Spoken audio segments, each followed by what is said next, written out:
तो आज जो है एक खास चीज के बारे में हम लोग डिस्कस करेंगे कि हेल्दी डिस्कशन हम लोग आज करेंगे। बेशक हम लोग पढ़ाई भी करेंगे, एक चैप्टर भी कंप्लीट करेंगे, उससे कहीं गुना इम्पोर्टेंट है हमारा आज का जो है लेसन। ठीक है, ये हमें बहुत ही ज्यादा मतलब पढ़ाई के तौर पे नहीं, दूसरे मतलब हम सोशली कैसे मतलब हमारे नेचर से इन्वॉल्व है, उसके लिए जो है हमें एक जागरूकता दिलाती है। ठीक है, तो उसके लिए एक एग्जाम्पल हम लोग लेते हैं। पहले कहीं भी आप जब घर बनाने जाते हो या फिर घर खरीदने जाते हो, या फिर जो बच्चे लोग देख रहे हैं उनके लिए मैं पूछूंगी कि जो भी मतलब देखे होंगे मतलब कभी भी आपने कि आपके घर में जब मम्मी पापा या बड़े बुजुर्ग कहीं पे भी घर खरीदते हैं या फिर घर के लिए जमीन खरीदते हैं या फिर घर बनाते हैं, तो उससे पहले वो लोग क्या सोचते हैं पहले कि उस जगह पे मतलब क्या देखते हैं, ताकि वो जो है वो जगह जो है फाइनल होता है कि चलो यहाँ पे घर बनाते हैं या फिर सेटल्ड रहते हैं या फिर घर खरीदते हैं या फिर जमीन लेते हैं, क्या देख के खरीदते हैं। तो जो भी लोग खरीद चुके हैं या फिर जो भी लोग खरीद रहे हैं उनके लिए बहुत ही मतलब मैच करेगा मेरा बात कि आप पहले वहां पे देखेंगे कि वहां का जो है एटमोस्फियर कैसा है। ठीक है, वहां मतलब उस जगह पे आपको पानी कितना अच्छे से मिल रहा है, पीने का पानी का फैसिलिटी कितना अच्छा है ना। एंड वहां का जो है क्लाइमेट कैसा है, वहां पे जो है पोल्यूशन का मात्रा कितनी है, और वहां पे आपको जो जमीन मिल रही है वो किस तरह का है। ठीक है, अच्छी जमीन है या फिर जो है मतलब जैसे कि हमारा कंकर जैसा जमीन होता है उस टाइप का जमीन है, या फिर जो हमारा बालू रेत वाला जमीन है, या फिर आपका जो पत्थर वाला जमीन है उस टाइप का जमीन है, या फिर कैसा है, या फिर कंस्ट्रक्शन करने लायक है या फिर नहीं है। ठीक है, तो उस टाइप का कुछ मतलब क्राइटेरिया जो है हम लोग नेचुरली हर जगह पे देखते हैं। पहला तो होता है हमारा मतलब क्लाइमेट कैसा है, पोल्यूशन का मात्रा कितना है वहां पे, एंड फिर आता है पीने का जो है पानी, पानी का सुविधा वहां पे कितनी है। ठीक है, उसके बाद और कुछ आता है, उसके बाद हम कई चीजें और भी देखते हैं, जैसे कि हमारा सोसाइटी कैसा है, हमारे नेबर कैसे हैं, हमारे आस पड़ोस में लोग कैसे हैं, वहां पे हमें जो मतलब सामान चाहिए होता है डेली बेसिस पे कितने दूर पे जो है मिलता है, एंड हमारा सिक्योरिटी बेस कितना है, एंड वहां पे हमारा ट्रांसपोर्टेशन कम्युनिकेशन फैसिलिटीज कितना है, ये हम जो है बाद में देखते हैं। पहला हमारा बेसिक नीड होता है कि हमें पहले खाना एंड पीना, खाने के लिए खाना एंड जो है पानी, एंड हमारा जो है आसपास वाला हमारा एटमोस्फेयर यानी कि एयर लेवल, ठीक है, वो कितना अच्छा है, उसके हिसाब से जो है हम जगह जो है तय करते हैं या फिर फाइनल करते हैं, है ना। बिल्कुल सही है। कहीं पे आप शायद बोल रहे होंगे कि नहीं वहां पे कम्युनिकेशन नहीं होगा तो हम लोग कैसे रहेंगे। मैं आपसे पूछूंगी, अगर आपको खाना एंड पानी वहां पे नहीं मिल रहा होगा, कम्युनिकेशन चाहे बहुत ही अच्छा, तो भी आप रह पाएंगे क्या? कभी नहीं रह पाएंगे। ठीक है, अगर आपके पास आस पड़ोस नेबर जो है बहुत ही अच्छे हैं, लेकिन जो है खाना वहां पे अवेलेबल इतने अच्छे से नहीं है, आप जाके पूछ रहे तो वो लोग बोले अरे यहाँ पे तो कुछ मिल नहीं रहा है, और पानी तो आ जाता है तो पानी आज मिलता है तो कभी नहीं, फिर 2 दिन तक पानी भी सही से नहीं आता है, और ऐसे बोरवेल हम लोग खरीद रहे हैं तो वो भी अच्छे से पानी नहीं आता है, 2-3 साल में सूख जाता है। तो उस जगह पे आप कभी जमीन या घर खरीदना चाहेंगे? कभी नहीं। ठीक है, तो इन सब से बाद ही जो है हमारा बाकी सब चीजें अच्छा है, जैसे कि सिक्योरिटी हो गया, कम्युनिकेशन हो गया, ट्रांसपोर्टेशन हो गया, बाकी इलेक्ट्रिसिटी हो गया, सिक्योरिटी हो गया, नेबरहुड हो गया, सब कुछ जो है बाद में आता है। पहले हमारा जो है बेसिक नेसेसिटीज जो होता है उसमें आता है क्या? रोटी, कपड़ा एंड मकान। ठीक है, तो उसमें पहले कौन आता है? रोटी पहले आता है, तो रोटी पहले ही देखा जाता है ना। तो खाना एंड पीना जो है अच्छे से मिलना चाहिए, पानी का फैसिलिटी जो है अच्छा होना चाहिए, उसके बाद जो है हम लोग बाकी सारी चीजों को कंसिडर करेंगे। और एक चीज भी होता है जी, अगर आप लोग देखेंगे जैसे कि मान लीजिए आप कहीं पे जा रहे हैं रहने के लिए, आपको पता चलेगा कि वहां पे नेबरहुड जो है अच्छे लोग नहीं है। ठीक है, आपको सब कुछ वहां पे सुविधा तो है, लेकिन आसपास जो लोग हैं थोड़े थोड़े जैसे कि राउडी लोग होते हैं, या फिर जैसे कि बहुत ही जैसे झगड़ालू टाइप के होते हैं कि नहीं कुछ एंटी सोशल एक्टिविटीज करते हैं या फिर इलीगल एक्टिविटीज करते हैं, तो सोसाइटी जो है कुछ करप्टेड है, तो आप वहां पे कभी रहना चाहेंगे? कभी नहीं रहना चाहेंगे, है ना। तो वो क्यों? आप मतलब वहां पे सारा फैसिलिटीज तो अच्छा मतलब जनरली ऐसे होता है कि जो राउडी लोग होते हैं या फिर जो थोड़े से मतलब इलीगली स्ट्रांग होते हैं, ब्लैक मनी उनके पास ज्यादा होता है, तो फिर उनके पास सारा सुविधा ऑटोमेटिकली आ ही जाता है, क्योंकि उनके खौफ की वजह से, है ना।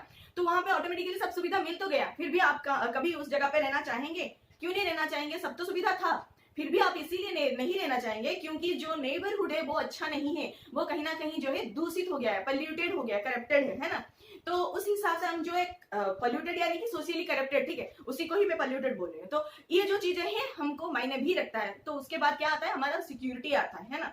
तो पहला होता है खाना, पहनना तो हमारे पास होता है, और जो है पहनना भी क्या मतलब, पहनना भी कहाँ से आता है, वही बाजार से ही आता है, ठीक है, वही हमारे एनवायरमेंट से ही आता है। तो वो जो चीज है वो भी हमें सही से मिलना चाहिए। आप कहीं दूर दराज एक जगह पे भी रह जाए, पहनना आपके पास थोड़ा बहुत आप मैनेज कर लेंगे, 2-4 कपड़ों से भी आप जो है काम चला लेंगे, लेकिन खाना नहीं होगा तो आप कितने दिन रह पाएंगे, है ना। तो आप देखे होंगे कि जो जो नया मतलब हमारे जो टाउन सेटअप हो रहा है आजकल, और हमारा जो सिटी का डेवलपमेंट हो रहा है, तो एनलार्ज हो रहा है, तो जो आउटस्कर्ट ऑफ द सिटी जो एरिया रहता है वहां पे जनरली इतने लोग नहीं रहते हैं, फिर भी वहां पे जब फ्लैट वगैरह बनता है या फिर घर बनता है या फिर जमीन जो है बेचा जाता है, तो लोग एकदम से उसको खरीद के घर जो है बनाने लग जाते हैं। क्यों लग जाते हैं ऐसे? वहां पे तो इतना क्राउडेड एरिया नहीं था, वहां पे तो ट्रांसपोर्टेशन बहुत ही रेयर था, जो कि आपको टाउन पे इतना अच्छे से मिलेगा वो आउटस्कर्ट ऑफ द सिटी में इतना नहीं मिलेगा, और जो आपको जो मार्केट एरिया है वो भी वहां से बहुत ही दूर रहता है, और आपका हेल्थ फैसिलिटी, मेडिकल वगैरह जो भी है, मॉल्स वगैरह सब कुछ जो है आपका ऑफिशियल, जो भी ऑफिशियल मॉन्यूमेंट्स रहता है वो भी टाउन के अंदर ही होता है, and outskirt of the city में इतना नहीं होता है। फिर भी आप लोग जो वहां पे मतलब घर या फिर जमीन खरीद लेते हैं, किस बेसिस पे लेते हैं? पहला तो आपको ये देख लेते हैं कि हाँ यहाँ पे इतना क्राउडेड नहीं है, यहाँ पे एरिया जो है इतना पोल्यूटेड नहीं है, पानी का अच्छा फैसिलिटी है, और सिक्योरिटी थोड़ा बहुत हमारे लिए अवेलेबल है, और ट्रांसपोर्टेशन मैनेजेबल है, ठीक है। तो हमारे पास व्हीकल है, हम जा सकते हैं, या फिर जो है थोड़ा बहुत ऑटो रिक्शा वगैरह यहाँ पे मिलता है, या फिर कैब वगैरह जो है हम हायर करके जा सकते हैं, हमारा जो है सामान ले सकते हैं। लेकिन ये एरिया अच्छा है किस बेसिस पे? पोल्यूटेड नहीं है, थोड़ा बहुत सिक्योरिटी अवेलेबल है, पानी का अच्छा फैसिलिटीज है, एंड हेल्थ वाइज जो है ये ठीक है, ठीक है। तो उस हिसाब से हम लोग जो है वहां पे जमीन या फिर घर लेते हैं, और उस जगह पे मान लीजिए आपको कुछ ग्रीनरी से मिल गया, मतलब अच्छा खासा गार्डन मिलता है, और कुछ अच्छा खासा जंगल टाइप का कुछ फॉरेस्ट जो है, जो कि हमारे लिए बहुत ही मायने रखता है, कुछ उस टाइप का, जैसे कि नीम का पौधा हो, कुछ ऐसे सुंदर सुंदर जैसे कि फूल का बड़े बड़े जो फूल देने वाले जो पौधे हो लगाए गए हैं, और चारों तरफ जो है हमें हरियाली दिख रहा है, कहीं ना कहीं हमें एक प्योर ऑक्सीजन मिलने का एहसास हो रहा है, तो उस जगह पे हम लोग और भी मतलब हमारा जो डिजायरनेस है कि ये प्लॉट खरीदने का और भी दुगना हो जाता है ना। तो इसीलिए जो भी लोग जो एरिया खरीद के फ्लैट्स वगैरह बनाते हैं, वो लोग पहले क्या करते हैं, बाउंड्रीज करके उसमें थोड़े बहुत जो है गार्डन बना देते हैं, कि ये आपका लॉन है, ये आपका पार्किंग एरिया है, ये आपके लिए स्विमिंग पूल है, ये आपका सिक्योरिटी असेसमेंट है, तो ये सब जो है पहले दे देते हैं, ठीक है, पहले दिखा देते हैं आपको, ताकि आपका जो नजर है घर से हटके कहीं उधर चला जाता है, कि साइड में बैकग्राउंड में हमें इतना कुछ मिल रहा है, तो ये सब जो है कहीं ना कहीं हमें बहुत मायने रखता है। तो बस हमारा आस पड़ोस में जो लोग रह रहे हैं वो ही हमारे पड़ोसी नहीं है, ये सब भी हमारे पड़ोसी हैं, यानी कि नेबर है, ठीक है। नेबरहुड के ऊपर ही आज का हमारा टॉपिक है। तो ये जो नेबरहुड का जो वर्ड है, ये कहीं ना कहीं हमारे एनवायरनमेंट से बहुत ही लिंक हो रहा है। तो ये जो एनवायरनमेंट हमारा वर्ड आया, ये एक्चुअली कहीं ना कहीं ये नेबरहुड का सिनोनिम ही है, क्योंकि एनवायरनमेंट जिस वर्ड से डिराइव हुआ है वो वर्ड है एक फ्रेंच वर्ड एनवायरनमेंट, ठीक है। तो एनवायरनमेंट जो वर्ड है वो एक फ्रेंच वर्ड है, जिसका मीनिंग होता है कि नेबरहुड, और उस वर्ड से जो है हमारा एनवायरनमेंट जो है डिराइव हुआ है, ठीक है। तो ये जो एनवायरनमेंट है ये हमारा पहला नेबरहुड है, ठीक है, ये पहला हमारा नेबर है जहां पे हम लोग जो है एग्जिस्ट कर रहे हैं। आप लोग देखे होंगे जो ट्राइबल एरियाज के पीपल होते हैं, जो रिमोट एरिया के पीपल होते हैं, आप कहीं पे जब प्लेटेयू टाइप के एरियाज में अगर आप कभी घूमने गए होंगे, हिल स्टेशन में घूमने गए होंगे, वहां पे देखे होंगे बहुत कम लोग रहते हैं, कोई तो ऐसे होता है कि पहाड़ के एकदम चोटी पर भी रह लेता है, उसके पास ट्रांसपोर्टेशन की फैसिलिटीज कितना है, उसके पास इलेक्ट्रिसिटी कितना है, इसके पास जो है कम्युनिकेशन कितना है, नेटवर्क भी अच्छे से नहीं आता है उस जगह पे, मोबाइल का नेटवर्क भी नहीं लगता है, उनके पास शायद फोन भी अवेलेबल नहीं होता है, फिर भी वो लोग जो है बहुत अच्छे से जी लेते हैं। और कभी कभी हम लोग जब उनके घर में देखने जाते हैं कि कितना अच्छा होता है, चारों तरफ जो है हरियाली होता है, एकदम अच्छे से सुंदर सुंदर पेड़ पौधे लगे होते हैं, एंड हम लोग जो जाते हैं जब घूमने के लिए, तो इतना छोटा सा कुटिया होता है उन लोगों का, फिर भी वो लोग इतना अच्छे से साफ सुथरा करके मेंटेन करके रखते हैं, ताकि मतलब जब हम लोग जाते हैं तो हमें ऐसे लगता है कि चलो यहीं पे बस जाते हैं, कितना अच्छा लग रहा है, कितना सुकून का एटमोस्फेयर है, कितना अच्छा सा मतलब ऑक्सीजन कितना प्योर फील हो रहा है, हमें कितना रिलैक्स फील होता है, कितना मतलब हमें एनर्जेटिक अच्छा मतलब फील होता है, और पॉजिटिव फीलिंग्स आता है ना। तो ये जो पॉजिटिवनेस जो आता है कहीं ना कहीं ये एनवायरनमेंट से ही आता है, ठीक है। तो एनवायरनमेंट जो है हमारा सबसे अच्छा नेबर है, एंड सबसे ज्यादा मतलब नेसेसिटी भी इसी का ही हमारे लिए होता है ना। तो वो जगह पे मान लीजिए वो जो पहाड़ के जो चोटी में लोग एग्जिस्ट कर रहे हैं, वो यही दर्शाते हैं हम लोगों को कि देखिए आपका जो कम्युनिकेशन है, आपका जो आर्टिफिशियल इंटेलिजेंस है, या फिर आपका जो नेटवर्किंग है, या फिर आपका जो ट्रांसपोर्टेशन है, कहीं ना कहीं हमारे लिए इतना जरूरत नहीं है। हमारे पास जो मिनिमम नेसेसिटीज है वो फुलफिल हो चुका है, जो पहनने के लिए थोड़े बहुत कपड़े हैं, एंड एक छोटा सा मकान है, हमारा छोटा सा कुटिया है, लेकिन हमारे पास खाने की कोई कमी नहीं है, क्योंकि हमारे पास जो है हरे भरे पेड़ पौधे हमेशा रहते हैं, एंड हमारे पास जो है खाने के लिए थोड़ा सा बगान भी है, जो लैंड एरिया जो भी अवेलेबल है वो भी प्योर है, हम लोग इसी में से कुछ उगा लेते हैं एंड कुछ उसमें से ही खा लेते हैं एंड जी लेते हैं, ठीक है। कहीं ना कहीं हम लोग उनको देख के बहुत ही फ्रेश फील करते हैं, लेकिन हम उस तरह का जिंदगी जी नहीं पाते हैं।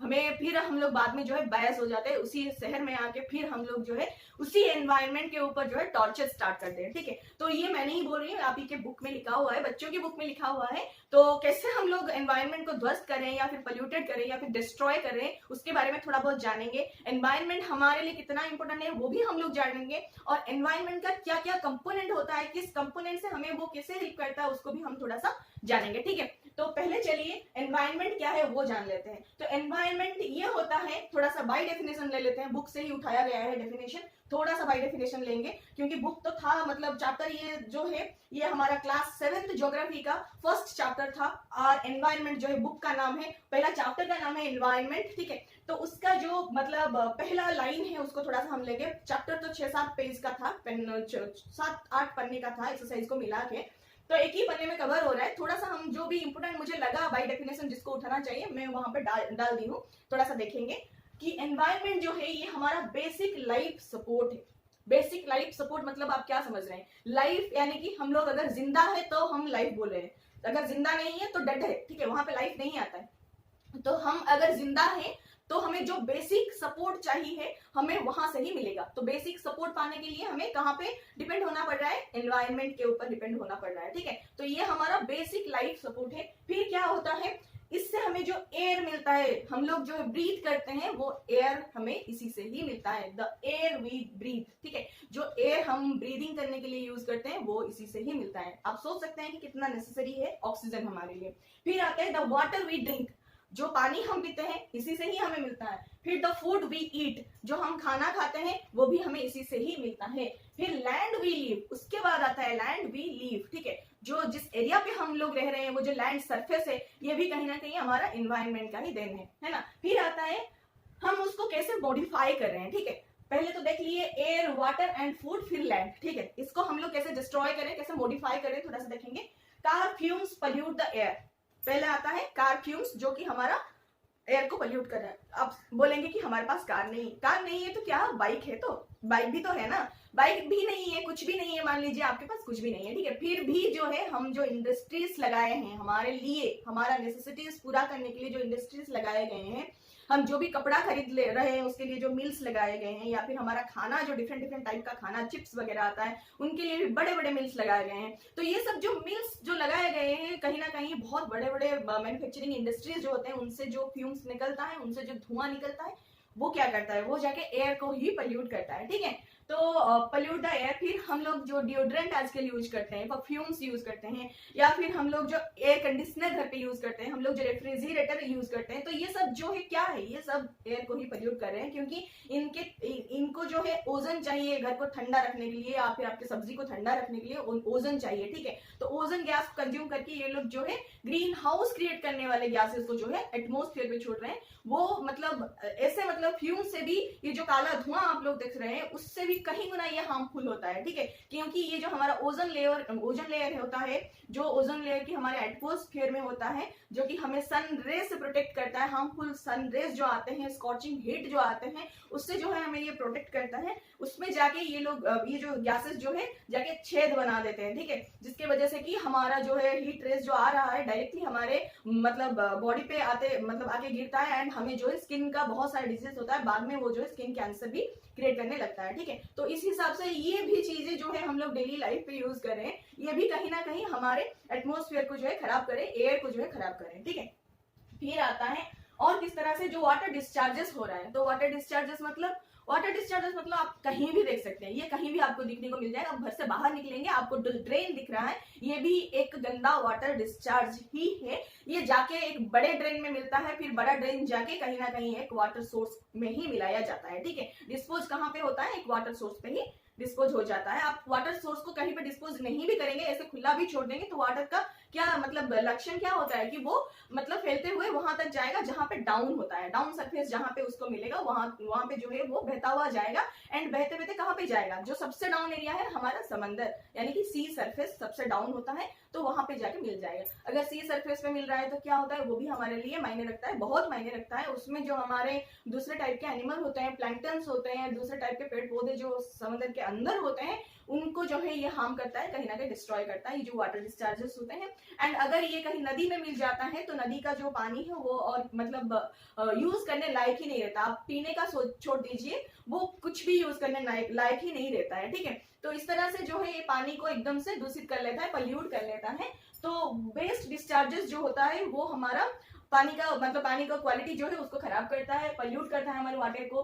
फिर हम जो ट्रीज कटिंग कर दे रहे हैं, ठीक है, हम जो जंगल साफ कर रहे हैं हमारे नेसेसिटीज के लिए, या फिर आप यूं ही मान सकते हैं कि बिजनेस के लिए, ठीक है, कुछ भी हो सकता है। जो भी हम जंगल काट रहे हैं कहीं ना कहीं ये भी जो है जिसके वजह से जंगल अगर कट जाता है तो वहां पे पेड़ पौधे हट जाने की वजह से बारिश होता है तो वहां से मिट्टी जो है धोते हुए एकदम से आगे निकल जाता है, जाके कहीं पे नदी पे मिलता है तो वो नदी का जो सरफेस हो मतलब सरफेस में जाके जमा होता है। जब नदी के सरफेस में जाके मिट्टी जमा होने लगता है तो नदी का पानी जो है ऊपर उठने लगता है एंड वो जो है फ्लड क्रिएट करता है। और वो जो दूसरे तरह का जो चीजें होता है टाउन के अंदर या फिर जिस एरिया से होके नदी जाता है उस एरिया में जो भी चीजें उसको मिलता है उस साथ में बहा लेता है ना। जैसे कि हमारा फेंका हुआ कूड़ा हो गया, या फिर जैसे कि हम लोग आजकल पॉलीथीन रैपर्स जो भी हम लोग फेंके हुए रहते हैं वो सब भी उसी में बहता हुआ जाता है एंड जाके कहाँ पे मिलता है, नदी में। नदी फिर लेके जाता है समंदर में छोड़ देता है, ठीक है। तो उस हिसाब से जो है हमारा वाटर लेवल भी बहुत ज्यादा खराब होने लगा है। एंड हमारा फिर लैंड कैसे पल्यूट हो रहा है कि लैंड में जो हम लोग आजकल डाल रहे हैं कि हमारा जो पॉलीथीन्स है जो भी है हमारा सारा जो भी हम लोग देख रहे हैं डिस्पोज नहीं हो पा रहा है, ठीक है, ऐसे पड़ा हुआ रहता है मतलब लाखों लाखों जो साल है फिर भी ये चीजें जो है पड़ा हुआ रहता है। हमारा जो पॉलीथीन्स है ये कभी डिस्पोज नहीं होगा। आप मिट्टी में ऐसे आप 20-30 साल के बाद भी आप खोद के देख लीजिए वो पॉलीथीन ऐसे ही होगा, थोड़ा सा टूटा फूटा हो जाएगा, थोड़ा कलर डिसअपियर कर जाएगा, पर ये पॉलीथीन आपको ऐसे ही मिलेगा। ये लैंड सरफेस को जो है पल्यूट करता है, उसका जो फर्टिलिटी है उसको रिड्यूस करता है, उसमें जो अर्थवर्म होना चाहिए जो कि हमारे फार्मिंग में हेल्प करता है, दूसरे टाइप का प्लांट्स ग्रो करने के लिए हेल्प करता है। और जो अर्थवर्म होने की वजह से पानी मतलब जो लैंड में जो छेद होता है उसके थ्रू से ही हमारा रेन वाटर जो है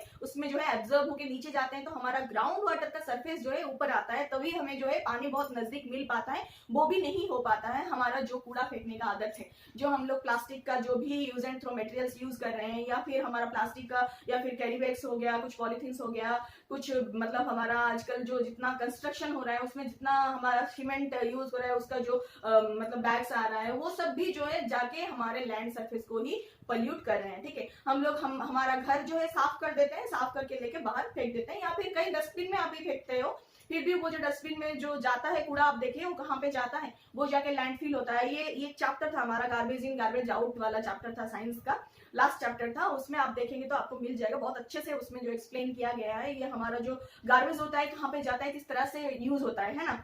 तो ये जो गार्बेज है जाके लैंडफिल होता है, उसके बाद जो है उसके ऊपर जो है उसको फैला दिया जाता है एंड उसको जो है पार्क में कन्वर्ट कर दिया जाता है। तो क्या होगा उसके फिर उसके अंदर तो पॉलीथीन था, उसके अंदर तो बहुत सारे ऐसे पॉलीथीन का मटेरियल्स ही था, प्लास्टिक था, बहुत सारे ऐसे कूड़ा था कि जो कभी भी मिट्टी में नहीं मिलेगा। तो वहां पे फैला देने से क्या होगा, मतलब वहां पे अगर आपका रेन वाटर गिरेगा, बारिश का पानी गिरता है तो वो एब्जॉर्ब तो नहीं हो पाएगा। आप मिट्टी तो बना लिए, उसको ऐसे ऊपर ऊपर देखने के लिए मिट्टी ही दिख रहा है, लेकिन उसके अंदर कुछ अच्छा चीज नहीं हो पाएगा। आप प्लांट भी लगाओगे अच्छे से ग्रो नहीं करेगा, और आप उसको जलाओगे तो उसमें से जो हार्मफुल केमिकल रिएक्शन होकर जो गैसेस निकलेगा वो और हमारे एयर को जो है पल्यूट करेगा। और इसका क्या मतलब अल्टीमेट हो सकता है उसके बारे में भी हम लोग जो है डिस्कस कर चुके हैं पहले वाले लेसन में। 6th क्लास के बुक जब हम लोग चला रहे थे, साइंस वाला बुक, उस टाइम पे हम लोग डिस्कस किए थे। 6th क्लास का हम लोग जो ज्योग्राफी का बुक डिस्कस किए थे उस टाइम भी हम लोग ये चीज जो डील किए थे कि हम लोग अपना वेस्ट जो है मिनिमाइज कैसे करें, एंड हमारा जो डेली लाइफ में जो हम लोग गार्बेज निकाल रहे हैं घर से उसको भी हम लोग कैसे मिनिमाइज करें, अगर कुछ भी निकल रहा है तो उसको हम डिस्पोज कैसे करें, ठीक है, रिसाइकल रीयूज कैसे करें, उसके ऊपर भी हम लोग जो है डिस्कस किए थे। आपको अगर जानना है तो आप उस मतलब वीडियोस को देख सकते हैं, ठीक है, प्रीवियस वीडियोस में जाके देख सकते हैं। चलिए फिर स्टार्ट करते हैं। हमारा तो रिड्यूस करता है हमारा फूड को, ठीक है, जो लैंड एरियाज को हम लोग पल्यूट करें ये हमारा फूड जो है रिड्यूस कर रहा है। और ये जो मॉडिफिकेशन है एनवायरनमेंट के ऊपर, ये मॉडिफिकेशन जाके हमें आगे जो है बहुत ह्यूज लॉस देने वाला है। क्राइसिस पैदा होने वाला है। आजकल न्यूज चारों तरफ फैला हुआ है, आप लोग देख रहे होंगे किस तरह से आए दिन साइक्लोन आता है, आए दिन जो है हमारा लो प्रेशर क्रिएट होता है, रेनफॉल होता है। मतलब सीजनल नहीं है, ये अनसीजनल है, ठीक है। कोई भी सीजन में रेनफॉल होने लगा है, कोई भी सीजन में फ्लड होने लगा है, अर्थक्वेक तो हमेशा आने लगा है। जैसे कि आज यहाँ पे हो रहा है तो कल वहां पे हो रहा है, तो पता नहीं कल को कहाँ पे होगा, ठीक है। तो उस टाइप से जो है अर्थक्वेक्स भी आने लगा है। ये किस चीज का साइड इफेक्ट है भाई? ये हमारे ही क्या कराया है ना। तो ये सब जो है हमारा जो मॉडिफिकेशन है एनवायरनमेंट के ऊपर, उसी का ही साइड इफेक्ट हमें देखने को मिल रहा है। किस तरह से ड्रट, फ्लड, साइक्लोन एंड स्टर्म्स, या फिर आप ऐसे मान सकते हैं क्वेक्स, तो ये सब जो है उसी का ही साइड इफेक्ट है। तो फिर चलते हैं कंपोनेंट के ऊपर। तो कंपोनेंट क्या होता है एनवायरनमेंट का? एनवायरनमेंट का नेचुरली 3 कंपोनेंट्स होता है। पहला होता है हमारा नेचुरल कंपोनेंट्स, फिर दूसरा जो कंपोनेंट है हम लोग खुद है, तीसरा जो है ह्यूमन मेड और आर्टिफिशियल कंपोनेंट्स, यानी कि हमारा बनाया गया कंपोनेंट, ठीक है। तो एनवायरनमेंट भी हम लोग 2 जगह कवर कर चुके हैं। एक जगह जो है नेचुरल है, 2 जगह जो है हम है एंड हमारा बनाया हुआ चीज है। ये भी एनवायरनमेंट का एक कंपोनेंट होने लगा है, हम लोग बना दिए हैं, ठीक है। तो पहले डिस्कस करते हैं नेचुरल को, क्योंकि ये कम है और आगे जाके खत्म होने वाला है, तो थोड़ा बहुत इसके बारे में डिस्कस कर लेते हैं। तो नेचुरल जो कंपोनेंट है, इसमें पहला आता है हमारा, ये भी अगेन जो है 2 पार्ट में डिवाइड हो जाता है। नेचुरल कंपोनेंट में भी एक बायोटिक होता है, एक नॉन बायोटिक होता है, या फिर ए बायोटिक होता है, ठीक है। जो ए बायोटिक होता है यानी कि वो नॉन लिविंग होता है, तो उसमें जो है जान नहीं होता है, फिर भी ये हमें हेल्प करता है। एंड जो बायोटिक होता है ये लिविंग कंपोनेंट है होता है, एंड उसमें जो है हम लोग भी इंक्लूडेड होते हैं, ठीक है। तो ये जो बायोटिक होता है ये जनरली बायोस्फीयर को जो है प्रेजेंट करता है। बायोस्फीयर कहाँ पे आता है? ये जो हमारा तीनों स्फीयर था, मतलब लिथोस्फीयर यानी कि लैंड सरफेस, हाइड्रोस्फीयर यानी कि वाटर सरफेस, एटमॉस्फेयर यानी कि हमारा जो है एयर सरफेस, ठीक है। इन तीनों का कॉम्बिनेशन होके जहाँ पे अच्छी तरह से तीनों चीजें मिलता है, वहां पे जो है लाइफ पॉसिबल हो पाता है। तो वो जो छोटा सा एरिया तीनों का जो संगम स्थल है, वहां पे जो है हमें बायोस्फीयर जो है दिखने को मिलता है, ठीक है। बायोस्फीयर में कौन आते हैं? प्लांट एंड एनिमल किंगडम जो है बायोस्फीयर में आते हैं, ठीक है। एंड जो एबायोटिक होता है या फिर non living natural component of the environment होता है, वहां पे क्या क्या हमें देखने को मिलता है? पहला तो होता है लिथोस्फीयर यानी कि हमारा लैंड सरफेस, उसमें हमें क्या मिलता है? फॉरेस्ट मिलता है, ग्रासलैंड्स मिलता है, माउंटेन्स मिलता है, डेजर्ट मिलता है, और हमें एग्रीकल्चर के लिए लैंड मिलता है। सब कुछ जो है हम जो सेटलमेंट कर रहे हैं, आजकल घर बना रहे हैं, फ्लैट्स बना रहे हैं, बहुत सारी चीजें कर रहे हैं, मोन्यूमेंट्स बना रहे हैं, और फिर हमारा इंडस्ट्रीज बन रहा है, ट्रांसपोर्टेशन के लिए रोड्स बन रहा है, सब कुछ जो है उसी लैंड सरफेस के ऊपर हो रहा है, यानी कि लिथोस्फीयर के ऊपर ही हो रहा है, ठीक है। फिर एटमॉस्फेयर, तो एटमॉस्फेयर जनरली एक बहुत ही एक कवरेज है हमारे, बहुत ही अच्छा सा एक कवर होता है हमारा अर्थ का, वो एयर का कवर है। ऐसे खाली आंखों में तो देखने को नहीं मिलता है, लेकिन हम लोग उसको बहुत अच्छी तरह से फील कर सकते हैं सांस लेने के थ्रू से, ठीक है। हम जो सांस ले रहे हैं, ऑक्सीजन जो हमें मिल रहा है, ये हमारा एटमॉस्फेयर का ही देन है। और ये जो है हमारा सन से जो मतलब हीट आ रहा है, जो हार्मफुल हीट्स आ रहे हैं, हीट रेस आ रहे हैं, या फिर जो हार्मफुल रेस आ रहे हैं, जो कि यूवी रेस आप जान सकते हैं कि मतलब सनस्क्रीन वगैरह हम लोग यूज करें उसको, उससे प्रोटेक्ट करने के लिए। तो जो यूवी रेस को जो है ये एटमॉस्फेयर ही प्रोटेक्ट करता है, उससे प्रोटेक्ट करता है हमारे स्किन को। एंड जो उसका जो स्कॉचिंग हीट आता है, एकदम बहुत ही मतलब कुरेद देने वाला, जो एकदम गर्मी वाला जो हीट आता है सन से, उससे भी जो है ये हमें प्रोटेक्ट करता है और काफी ज्यादा रेगुलेटेड कर देता है हीट को, ताकि यहाँ पे जो है लाइफ पॉसिबल हो पाया है, ठीक है। तो कहीं ना कहीं ये एटमॉस्फेयर जो है ग्रेविटी के थ्रू से, ग्रेविटेशनल फोर्स जो है हमारा अर्थ का, उसके थ्रू से ही ये अर्थ से बंधा हुआ है, अर्थ के चारों तरफ जो है लिपटा हुआ है। एंड ये सब हार्मफुल चीजों से जो कि बाहर के एरिया से आ रहे हैं, मतलब अर्थ को छोड़ के बाहर हमारे सौर मंडल से जो भी आ रहे हैं, उससे जो है हमें बचा लेता है। एंड इसमें जो भी चेंजेस आ रहे हैं एयर में, यानी कि एटमॉस्फेयर में जो भी चेंजेस आ रहे हैं, उसकी वजह से हमें जो है वेदर का डिफरेंस देखने को मिलता है। एंड वेदर में डिफरेंस होने से हमें जो है क्लाइमेट में डिफरेंस भी देखने को मिलता है, ठीक है। तो फिर आता है हमारा हाइड्रोस्फीयर। तो हाइड्रोस्फीयर क्या होता है? जो भी आप वाटर कंटेंट देख रहे हैं अर्थ के ऊपर, सब कुछ जो है हाइड्रोस्फीयर के अंदर ही आता है। एक छोटे से छोटा सा, मतलब आप एक पॉन्ड ले लीजिए, और एक बड़ा सा ओशन ले लीजिए, रिवर ले लीजिए, लेक्स ले लीजिए, अंडरग्राउंड वाटर ले लीजिए, फिर जो हमारे वाटर वेपर्स होते हैं एटमॉस्फेयर में, उसको भी आप कंसिडर कर सकते हैं, या फिर माउंटेन में होने वाले जो ग्लेशियर्स होते हैं, या फिर आप ऐसे आइस कैप्स देख सकते हैं, वो सब इसके अंदर ही आते हैं, ठीक है, हमारा जो है हाइड्रोस्फीयर में ही आते हैं, ठीक है। तो ये हो गया हमारा नेचुरल कंपोनेंट। फिर आते हैं हम लोग थोड़ा सा हमारे ऊपर बात करते हैं। तो ह्यूमन जो है हमारा एनवायरनमेंट का ही एक कंपोनेंट है, और ये जो है पहले तो इंडिविजुअल से स्टार्ट होता है, पहले इंडिविजुअल, फिर आता है हमारा फैमिली, फिर फैमिली के बाद होता है हमारा कम्युनिटी, कम्युनिटी के बाद हम पूरा शहरी बसा लेते हैं ना। तो पहले आता है हम इंडिविजुअल, फिर हमारा फैमिली आता है, ऐसे कुछ फैमिलीज को लेके जो है एक कम्युनिटी बनता है, फिर जाके हमारा स्टेट एंड कंट्री बन जाता है ना। फिर उसमें और भी क्या चीज आते हैं ह्यूमन में हमारा रिलीजन आता है, डिफरेंट डिफरेंट रिलीजन में हम लोग रहते हैं ना, हमारा डिफरेंट डिफरेंट रिलीजन होता है, डिफरेंट डिफरेंट हमारा कास्ट रहता है, सब कुछ रहता है। तो फिर आता है हम एजुकेशनली भी डिफरेंट है, हमारा एजुकेशन लेवल है सबसे मतलब जो लेवल है सब एक से दूसरे का जो है वेरी करता है। फिर इकोनॉमिकली भी हम लोग डिफरेंट है। फिर हमारा पॉलिटिकल जो मतलब सत्र रहता है, मतलब हमारा पॉलिटिकल जो एसोसिएशन रहता है वो भी डिफरेंट रहता है, पॉलिटिकली, इकोनॉमिकली एंड एजुकेशनली हम लोग जो है डिफरेंट है, लेकिन सब कुछ जो है इसी एनवायरमेंट के अंदर ही जो है एग्जिस्ट कर रहा है। ठीक है, फिर आता है ह्यूमन मेड और आर्टिफिशियल। तो ह्यूमन मेड आर्टिफिशियल कंपोनेंट क्या हो सकता है एनवायरमेंट के अंदर, जो भी हम लोग देख रहे हैं कि ये नेचुरली नहीं था एंड हम लोग जो है बनाए हैं हमारे खुद के लाभ के लिए या फिर फायदे के लिए जो है हम लोग बनाए हैं, तो वो जो है ह्यूमन मेड यानी कि artificial component of the environment आप लोग मान सकते हैं। ठीक है, उसमें क्या क्या आता है, पहला तो है मॉन्यूमेंट्स हो गया, घर हमारा हो गया, बिल्डिंग्स हो गया, फिर पार्क रोड ये सब हो गया, फिर ब्रिजेस ये सब हो गया, फिर इंडस्ट्रीज हो गया, ये सब जो है हमारा मतलब इंसान का ही बनाया हुआ है लेकिन आर्टिफिशियल है, इसके वजह से इसको हम लोग ह्यूमन मेड यानी कि आर्टिफिशियल कंपोनेंट बोलते हैं, क्योंकि ये एनवायरमेंट में रहता है तो एनवायरमेंट का ही कंपोनेंट है। ठीक है, तो ये सब था हमारे मतलब कंपोनेंट्स के बारे में। हम थोड़ा सा अभी इकोसिस्टम के बारे में देखेंगे। ठीक है, अब इकोसिस्टम क्या होता है, इकोसिस्टम ये चीज होता है एनवायरमेंट का ही एक हिस्सा होता है जिसके अंदर कुछ जो है प्राणी रहते हैं, कुछ एनिमल रहते हैं, कुछ प्लांट्स रहते हैं जो कि डायरेक्टली हो या फिर इनडायरेक्टली हो एक दूसरे से जो है डिपेंडेंट होते हैं। ठीक है, एक दूसरे के ऊपर जो है डिपेंडेबल होते हैं एंड एक दूसरे को हेल्प करते हैं, कहीं ना कहीं फिजिकली एंड केमिकली ये लोग जो है कनेक्टेड रहते हैं एंड एग्जिस्ट कर रहे हैं, मतलब living together in A small area. ठीक है, तो इसको बाय डेफिनेशन हम लोग लेंगे, बुक से ही उठाया गया है। तो ecosystem is a system formed by interaction of all living organisms, कुछ भी लिविंग ऑर्गेनिजम्स हो रहा है एक सिस्टम के अंदर जो कि अपने आप में कुछ कुछ इंटरेक्ट कर रहे हैं, कुछ कुछ डील कर रहे हैं या फिर इंटरेक्ट कर रहे हैं या फिर डिपेंड हो रहे हैं, कुछ भी लेन देन चल रहा है। ठीक है, with each other, with physically हो सकता है या फिर केमिकल फैक्टर्स भी हो सकता है। तो ये एनवायरमेंट का ही पार्ट है, तो एनवायरमेंट के अंदर एग्जिस्ट कर रहा है of the environment in which they live. ठीक है, ये जो लिविंग ऑर्गेनिजम्स में ऑर्गेनिजम्स है ये एनवायरमेंट के अंदर ही मतलब बसे हुए हैं, रह रहे हैं और केमिकली फिजिकली जो है ईच अदर से कनेक्टेड है एंड इंटरेक्ट कर रहे हैं। फिर all linked by transfer of energy and material, तो इनके अंदर जो है कंटिन्यूअली हमारा एनर्जी एंड मटेरियल का ट्रांसफर हो रहा है। वो कैसे हो रहा है, प्लांट होता है, प्लांट को हम लोग खाते हैं एज ए फूड। ठीक है, हम लोग जब फूड के हिसाब से इंटेक करते हैं प्लांट को तो उससे हमें जो है मतलब डाइजेशन के बाद एनर्जी मिलता है।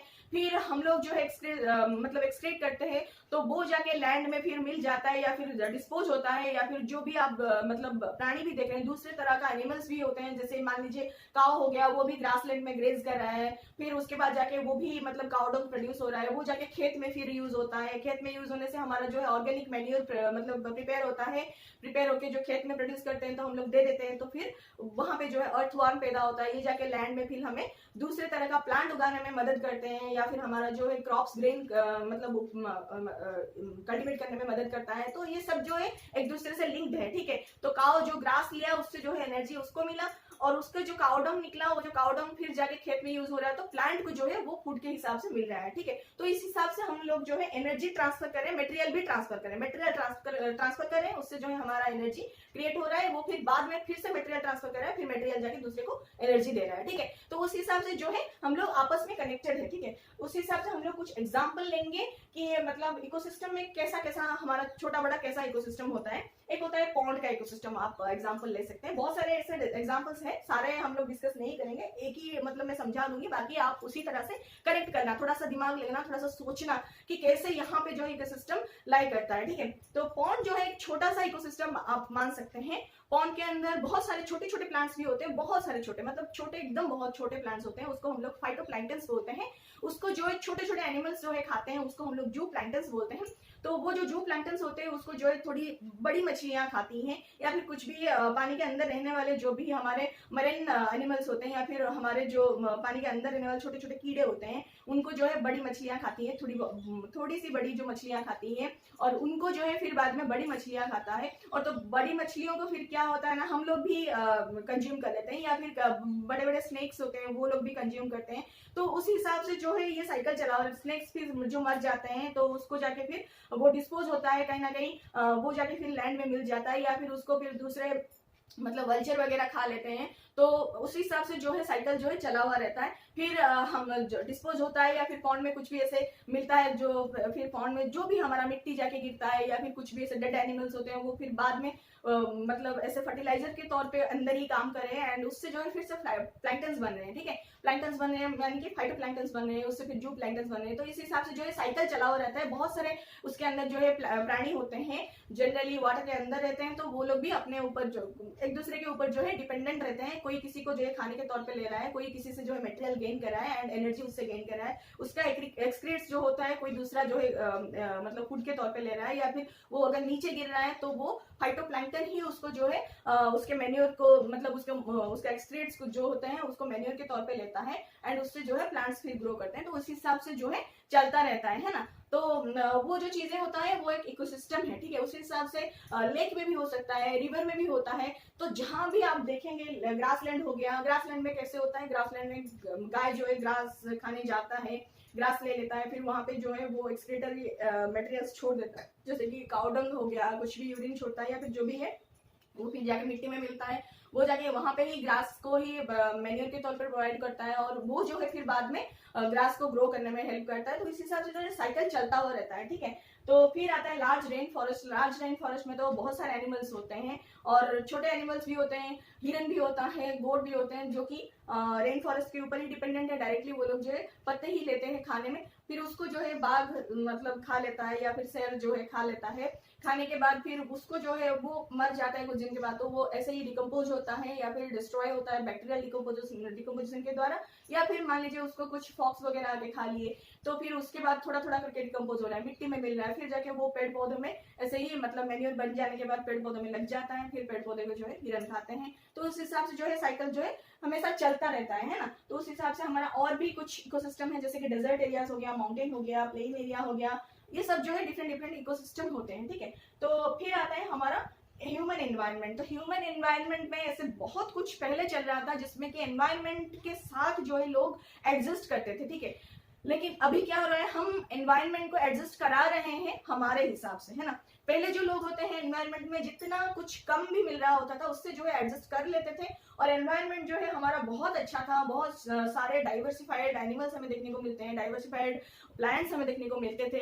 हमारा एनवायरनमेंट जो है बहुत ही प्योर था, एंड इतना पॉल्यूटेड नहीं था। बहुत सारे हमारे पास जो है फॉरेस्ट एरियाज अवेलेबल थे, और ग्रीन हाउस गैसेस का प्रॉब्लम जो इतना नहीं था, सब कुछ सही था। फिर बाद में हमारा नीड्स जैसे ग्रो करने लगा, पॉपुलेशन जैसे ग्रो करने लगा, हम लोग जैसे एजुकेटेड होने लगे, टेक्निकली हम लोग जो है स्मार्ट होने लगे, तो हम लोग क्या करने लगे ना, एनवायरनमेंट के ऊपर ही जो है रिसर्च करने लगे। ठीक है, तो एनवायरनमेंट को ही हम लोग यूज कर रहे हैं हमारे नीड्स को सेटिस्फाई करने के लिए। तो वो जो चीज है कहीं ना कहीं मतलब हमारे एनवायरनमेंट को जो है मॉडिफाई कर रहा है, पॉल्यूट कर रहा है, आगे जाके डिस्ट्रॉय कर रहा है, उसका जो है साइड इफेक्ट हमें कैलेमिटीज के थ्रू से जो है देखने को मिल रहा है। उसका एक एग्जांपल छोटा सा हम लोग लेंगे, जो कि आपके बुक में बहुत सारे एग्जांपल दिया गया है। छोटा सा एग्जांपल हम लोग लेते हैं कि पहले जो लोग होते थे वो बार्टर सिस्टम चलाते थे। बार्टर सिस्टम यानी कि किसी के पास कुछ सरप्लस होता है खाने का, मान लीजिए एक बंदे के पास जो है राइस का सरप्लस अमाउंट है, उसको घर में जितना चाहिए उतना वो रख लिया, बाकी का जो अमाउंट है वो किसी को दे दिया, उसके बदले जो है वो गेहूं ले लिया। ठीक है, किसी दूसरे बंदे के पास जो है गेहूं सरप्लस तो था लेकिन राइस उसके पास नहीं था, तो गेहूं के बदले जो है राइस एक्सचेंज हो जाता है, एंड सरप्लस जो है वेस्ट नहीं होता है। और उसके बाद जो है दूसरा हमें सरप्लस अमाउंट का क्रॉप ग्रेन्स ग्रो करने के लिए मतलब हमारे फिर जो है दूसरे लैंड के ऊपर जो है हमें कवर नहीं करना पड़ता है ना। तो बार्टर सिस्टम में जो है हम लोग एनवायरनमेंट को इतना डिस्ट्रॉय नहीं करते थे, हमारा बचा कुचा चीज जो है किसी जरूरतमंद के पास चला जाता था, एंड उसका जो चीज बचा हुआ है हमारे पास आता था। तो उस हिसाब से जो है एनवायरनमेंट का बहुत ही कम चीज में लोग जो है बहुत लोग अच्छे से रह पाते थे, एंड बहुत कम चीज जो है यूज हो पाता था, और बहुत सारे चीज जो है बच पाता था। ठीक है, लेकिन अब क्या हो रहा है, अब एकदम से रिवर्स हो रहा है। सब लोग जो है सब चीज जो है सरप्लस में रख रहे हैं, और पैसा जो आ गया है सारे चीज को एकदम से खरीद रहा है, एंड हम लोग जो है एनवायरनमेंट को डिस्ट्रॉय कर रहे हैं। बहुत सारे एरियाज में हम लोग जो है अपना जो है कब्जा जो है फैला रहे हैं, और हम लोग जो है अपना एरिया स्प्रेड कर रहे हैं। ठीक है, तो ये एक छोटा सा एग्जांपल था लोगों के मतलब आगे जो हमारे एंसेस्टर्स थे उससे पहले की बात है, ठीक है। उस टाइप का जो सिचुएशन था वो कहीं ना कहीं एनवायरनमेंट को सपोर्ट कर रहा था। ये लोग जो है एनवायरनमेंट के हिसाब से एडजस्ट कर रहे थे। अब हम लोग क्या करें, एनवायरनमेंट को एडजस्ट करा रहे हैं हमारे लिए, ठीक है। फिर आता है हमारा सबसे इंपॉर्टेंट चीज जो है, एक इंपॉर्टेंट क्वेश्चन है ये हमारा जो है वर्ल्ड एनवायरनमेंट डे, ठीक है। तो वर्ल्ड एनवायरनमेंट डे जो है सेलिब्रेट करना पड़ रहा है आज हम लोगों को जागरूक कराने के लिए कि एनवायरनमेंट का इंपॉर्टेंस कितना है, एनवायरनमेंट हमारे लिए कितना नेसेसरी है। ये सब जो है हमारे अंदर जो है सिखाने के लिए, हमें जगाने के लिए जो है ये सेलिब्रेट करना पड़ रहा है। आगे इतना नहीं था, फिर भी लोग जो है समझ चुके थे, लेकिन अभी सेलिब्रेट करना पड़ रहा है। तो किस दिन सेलिब्रेट हो रहा है, ये जून 5 को जो है वर्ल्ड एनवायरनमेंट जो डे है सेलिब्रेट हो रहा है। याद रखना चाहिए, एंड बस याद रखने से ही नहीं होगा, उस हिसाब से हमें कुछ करना चाहिए। कुछ नहीं होता है तो वर्ल्ड एनवायरनमेंट डे के ऊपर आप एक जो है छोटा सा पेड़ लगा सकते हैं, आसपास कहीं भी अवेलेबल एरिया हो, कोई भी मतलब ऐसे खाली एरिया अगर सरफेस आपको दिख रहा है तो वहां पे आप एक पेड़ भी लगा सकते हैं। तो इस हिसाब से जो है हम अपने एनवायरनमेंट को बचाने की कोशिश कर सकते हैं, ठीक है। तो आशा करती हूँ आपको अच्छा लगा होगा। अगर अच्छा लग रहा है वीडियोस एंड पसंद आ रहा है, पढ़ाने का स्टाइल जो है पसंद आ रहा है, तो बिल्कुल लाइक शेयर एंड सब्सक्राइब कीजिए। एंड कुछ भी डाउट हो रहा है, कुछ भी उससे रिलेटेड आप अगर बच्चे जो है गो थ्रू हो रहे हैं बुक में, फिर तो बुक में गो थ्रू होने के बाद अगर कुछ डाउट हो रहा है या फिर आप चाह रहे हैं कि एक्सरसाइजेस को कवर किया जाए, तो आप बिल्कुल कमेंट करके बता सकते हैं। एंड मैं मानती हूँ कि ये सबके लिए इंपॉर्टेंट है, एनवायरनमेंट सबके लिए इंपॉर्टेंट है, सबको रहना है भाई यहाँ पे, मतलब जिंदा रहना है, जीना है तो एनवायरनमेंट जरूरी है। तो ये कोई एज या फिर कोई जेंडर को बिलोंग नहीं करता है। ये जो क्लास था आज का, ये सबके लिए उतना ही जरूरी है। तो चलिए उससे कुछ सीखते हैं एंड हमारे एनवायरनमेंट को जो है प्रोटेक्ट करते हैं। Thank you so much.